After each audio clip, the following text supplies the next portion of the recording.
नमस्कार। चलिए आज एक ऐसी जबरदस्त कहानी की दुनिया में चलते हैं। एक कहानी जो हजारों साल पुराने एक श्राप के बारे में है, छिपे हुए खजानों के बारे में है, और हाँ, एक ऐसी दोस्ती के बारे में जो मौत को भी टक्कर दे देती है। तो कहानी की शुरुआत होती है एकदम एक्शन के बीचों बीच। जरा सोचिए, एक अंधेरी डरावनी कब्र और उसमें बस एक मशाल की टिमटिमाती हुई रोशनी। और हमारी टीम वो एक ऐसी मुसीबत में फंसी है जहां से बचना लगभग नामुमकिन है। तो सवाल ये उठता है कि आखिर ये लोग हैं कौन, और एक मकबरे के अंदर मौत के इतने करीब ये लोग फंसे कैसे? इस सवाल का जवाब जानने के लिए हमें कहानी की बिल्कुल शुरुआत में जाना होगा। हमें जानना होगा उस श्राप के बारे में जिसने इन्हें इस खतरनाक सफर पर भेजा। देखिए, इस पूरी खोज के पीछे कोई सोना चांदी का लालच नहीं है। नहीं, ये तो जिंदा रहने की एक मजबूरी है। एक ऐसा भयानक श्राप जो एक पीढ़ी से दूसरी पीढ़ी तक चला आ रहा है। और ये जो सपना है ना, ये कोई मामूली बुरा सपना नहीं है, बिल्कुल नहीं। ये तो एक चेतावनी है, एक इशारा उस पुराने श्राप का जो उसके खून में दौड़ रहा है। तो ये सिर्फ एक इंसान की लड़ाई नहीं है, ये तो एक पूरे खानदान का दर्द है। सोचिए, हजारों सालों से उनके परिवार में कोई भी लंबी जिंदगी नहीं जी पाया, और वो निशान, वो उस जानलेवा विरासत की एक डरावनी याद दिलाता है। और बस इसी कील लिपि को खोजना, यही उनका एकमात्र मकसद बन जाता है। यही वो एक चीज है जो उन्हें इस श्राप से आजादी दिला सकती है। लेकिन इसे ढूंढना भाई वो लगभग नामुमकिन जैसा है।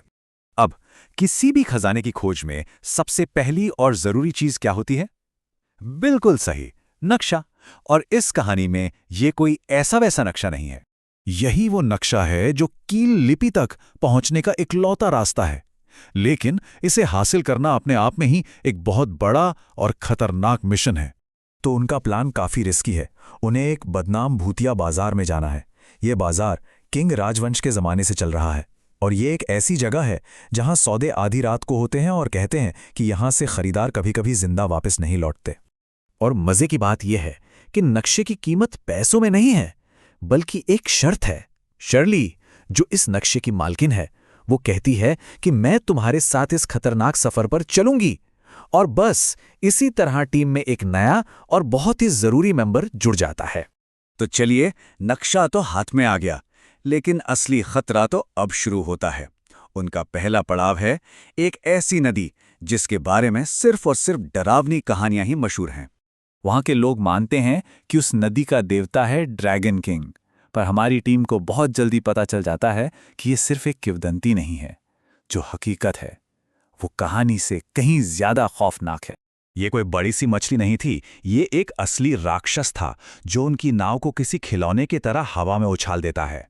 वो लोग इस हमले में जैसे तैसे बचते हैं और ये समझ जाते हैं कि आगे का रास्ता इससे भी कहीं ज्यादा जानलेवा होने वाला है। तो नदी के उस खतरनाक सफर से बचने के बाद आखिरकार वो अपनी मंजिल यानी खजाना पर्वत पर पहुंच ही जाते हैं। लेकिन उन्हें क्या पता था कि असली चुनौती तो अब शुरू होने वाली थी। ये जगह किसी किले से कम नहीं है, जिसे बनाया ही इसलिए गया था ताकि कोई अंदर ना आ सके। हर कदम पर मौत का खतरा है, और हर कोने में पुराने जानलेवा जाल बिछे हुए हैं। और जैसे ही टीम मकबरे के सबसे अंदर वाले हिस्से में पहुंचती है, उनसे गलती से वहां का सिक्योरिटी सिस्टम मतलब सुरक्षा प्रणाली चालू हो जाती है। और बस यहीं से कहानी अपने सबसे सबसे रोमांचक मोड़ पर आ जाती है। ये कोई आम भेड़िए नहीं है, ये उस मकबरे के रक्षक हैं जो अंधेरे में शिकार करते हैं। और टीम के पास बचने का सिर्फ एक ही रास्ता है, उनकी मशाल की रोशनी। और ये है उनकी पहली डेडलाइन। उनके पास सिर्फ 3 मिनट हैं, बस 3 मिनट, इससे पहले कि उनकी मशाल बुझ जाए और वो उन भेड़ियों का आसान शिकार बन जाए। और जैसे एक तरफ मशाल बुझने वाली है, वहीं दूसरी तरफ उन्हें पता चलता है कि बाहर निकलने का जो रास्ता है, एक कुआं, उसमें सूरज की रोशनी सिर्फ 30 मिनट और रहेगी। उसके बाद वहां भी घना अंधेरा छा जाएगा। मतलब उनके पास अब एक नहीं बल्कि 2-2 डेडलाइन है।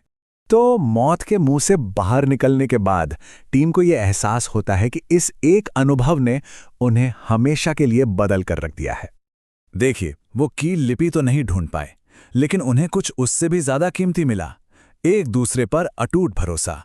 इस जानलेवा सफर ने उनके बीच एक ऐसा मजबूत रिश्ता बना दिया है जो अब शायद कभी नहीं टूट सकता।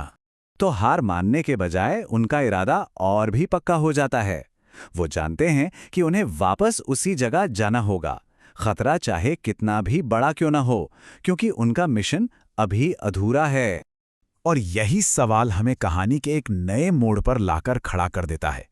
उनकी हिम्मत और उनकी दोस्ती उन्हें आगे तो जरूर ले जाएगी, पर क्या वो उस पुराने श्राप को हराने के लिए काफी होगी? इसका जवाब तो शायद हमें आगे ही पता चलेगा।